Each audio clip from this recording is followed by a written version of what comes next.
Nvidia, si je l'ai mis quand même, c'est juste pour voir où est-ce que nous en sommes quand même. Moi, j'avais eu un achat autour des 160, 170 l'an dernier en janvier. Donc, je dis bien 160, 170 l'an dernier en janvier. On clôture hier au-delà des 730. OK. Bon. On avait un range entre 400 et 500, un range qui nous avait dessiné une configuration en ETE tout court, pas ETEI.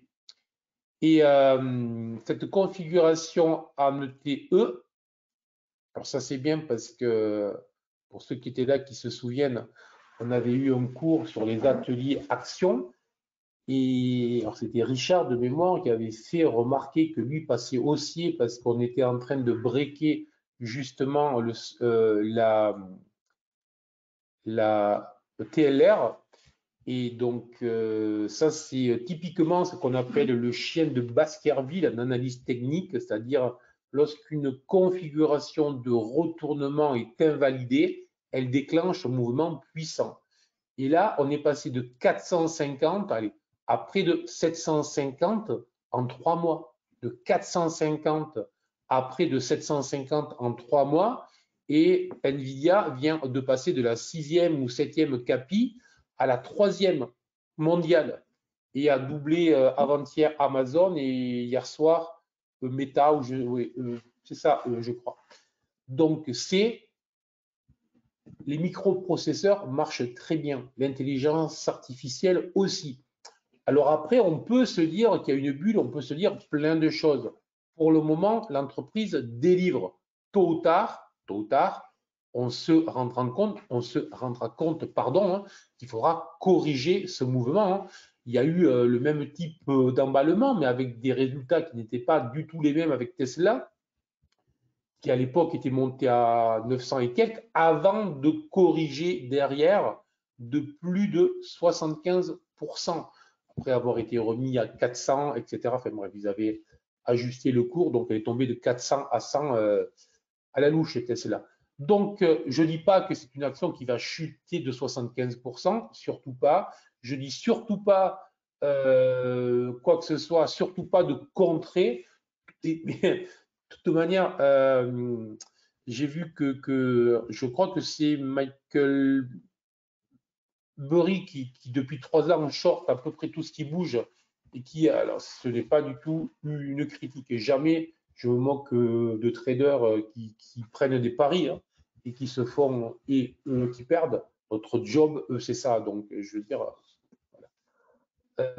donc ce n'est pas du tout une moquerie, mais c'est vrai que lui a été connu puisqu'il y a eu un film sur lui, sur la crise de 2008, où, sur mode joueur quand même lorsqu'on regarde le film, parce qu'il a failli faire sauter son fond 3 fois. Bref, c'était la grosse panique. Il est devenu riche, mais en jouant tout ce qu'il avait. Ça, chacun son truc. Et là, ça fait 2-3 ans qu'à chaque fois il vend, et que souvent, il a vendu le S&P. Et là, il était short a priori sur Nvidia. Et effectivement, se mettre contre le marché est rarement une bonne idée en bourse. Rarement une bonne idée en bourse. Alors, à un moment, lorsqu'il y a des excès, les excès sont corrigés. Le problème, c'est qu'il faut avoir vraiment les poches pleines, sans levier. Et souvent, lorsqu'on contre le marché, on le fait avec du levier. Donc, si vous aviez shorté 500 avec levier 2, donc je dis bien 500, ce qui semblait très cher, en vous disant au moins pour aller chercher 20 points sur le bas, un mois et demi après, si vous étiez en levier 2, vous êtes ruiné. Si vous étiez en levier 4, en 2 semaines, vous étiez ruiné. Donc tout ça va très vite. Donc on ne joue pas avec le marché, c'est vraiment la leçon qui m'intéresse avec ce graphique. Ça reste haussier, ça reste puissant, ça corrigera. Le jour où ça corrigera, ça perdra de 30 à 50% incontestablement. Mais non, je ne sais pas si ça le fera parce que là, voilà, on est Tesla.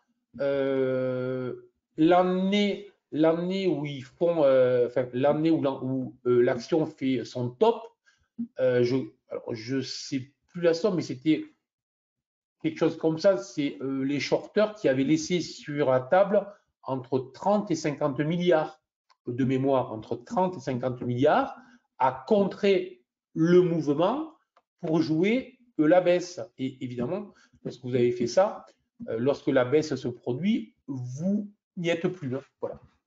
Donc, shorter les actions et shorter les actions en hausse, en bulle, ben, il faut des signaux précis, il faut savoir le faire, et ça ne se vend pas sur une résistance.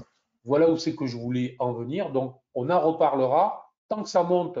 Alors, là en plus, on est vraiment sur une tendance impulsive d'une puissance rare. Voilà. C'est pour ça que je parle de Tesla, parce que franchement, ces dernières années, il n'y a que Tesla pour une grosse valeur. Après, évidemment, qu'on peut trouver des biotech, des trucs un peu des semis, mais de taille plus petite. Voilà. Donc, vraiment très spécial, très atypique presque. Surtout pas se mettre en face, même si un jour, je dis bien, on en reparlera dans 6 mois, 1 an, 2 ans, la valeur descendra de 30 à 50%, pratiquement sûr et certain, mais il faudra attendre que tout le monde l'ait eu, les rentrées dans son portefeuille. Voilà pour cette matinale. Merci beaucoup à toutes et tous. À demain matin. Bonne journée. Soyez prudents. Gérez votre risque. Ciao.